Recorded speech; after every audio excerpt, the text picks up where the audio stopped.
विश्वासार्ह बातम्या फक्त तुमच्यासाठी शिर्डी न्यूज 24। निर्भीड पत्रकारिता, लोकशाहीची ताकद, तुमच्या हक्काचा आवाज। साई तत्व अगरबत्ती सुगंध शिरडी की, हर खुशबू में बसती है कृपा साई जी की। साई तत्व अगरबत्ती हर दिल की है पुकार, साई का प्यार अपार।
काल रात्री 19 जुलै 2026 रोजी रात्री 9:30 ते 10च्या सुमारास शिर्डी पोलीस स्टेशन हद्दीतील श्री साईबाबा समाधी मंदिर येथील गेट नंबर 4 जवळ जयश्री क्षीरसागर ही जी पीडित महिला आहे तिला फिजा पटेल नावाची आरोपी आहे। फिजा पटेल या आरोपीने तिच्यासोबत वाद घातला आणि तिच्यावर चाकूने वार केले आणि त्यातला एक वार तिच्या पोटात लागलेला आहे आणि इतरही तिच्या शरीरावर वार केले तिने चाकूने, त्यामुळे ती गंभीर जखमी झाली। तिला हॉस्पिटलला ॲडमिट केलं गेलं आणि त्या दरम्यान तिचा मृत्यू झाला उपचारादरम्यान।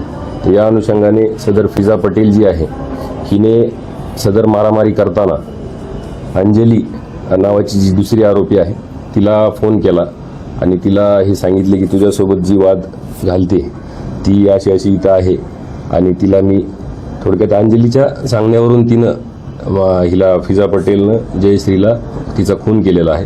त्या अनुषंगाने सदर गुन्हा दाखल करण्यात आलेला आहे। कलम BNS कलम 103 अन्वये गुन्हा दाखल करण्यात आलेला आहे। यातील दोन्ही आरोपी जे आहेत ते अटक करण्यात आलेले आहेत आणि त्यांना माननीय न्यायालयात आज दुपारी प्रोड्यूस केलं जाणार आहे पोलीस कस्टडी रिमांडसाठी। आरोपी आणि जी मयत आहेत त्यांचा व्यवसाय काय होता आणि वाद कशावरून हे जे आहेत हे मयत असतील, आरोपी असतील, हे सगळे साईबाबा मंदिर परिसरामध्ये फोटो वगैरे विक्री म्हणजे किरकोळ विक्री साहित्याची यासारखं काम करत होतात, रस्त्यावरती विक्री करत होतात। आरोपी नशेमध्ये होतं असं पण समजतं। त्यांचं मेडिकल केलेलं आहे, त्या अनुषंगाने सध्या तरी त्याच्यामध्ये काही आढळून आलेलं नाही। आरोपीची काही पार्श्वभूमी आहे पुढील गुन्ह्याची? नाही, आरोपीची काही पार्श्वभूमी नाही। कारण काय? हत्येचं कारण त्यांच्यातले वाद आहेत। अंजलीचे आणि जी मयत आहे जयश्री यांचे पूर्वीचे वाद आहेत। म्हणजे आरोपीने ज्यावेळेस फिजा पटेल यांनी अंजलीला फोन केला होता की तुझ्यासोबत जी वाद घातलेली मुलगी आहे ती थोडक्यात नाही का तिच्यासोबत माझाही वाद झालेला आहे वगैरे वगैरे, आणि अंजलीनंच चाकू दिलेला होता फिजाला आणि त्या चाकूचा वापर करून तिने त्याचा मर्डर केलेला आहे। सुपारी दिल्यासारखं आहे ना? ते तपासाचा भाग आहे। आता बघूया ह्याच्यामध्ये आपण जे कट केल्याचा जे आहे त्याचाही सेक्शन लावलेला आहे।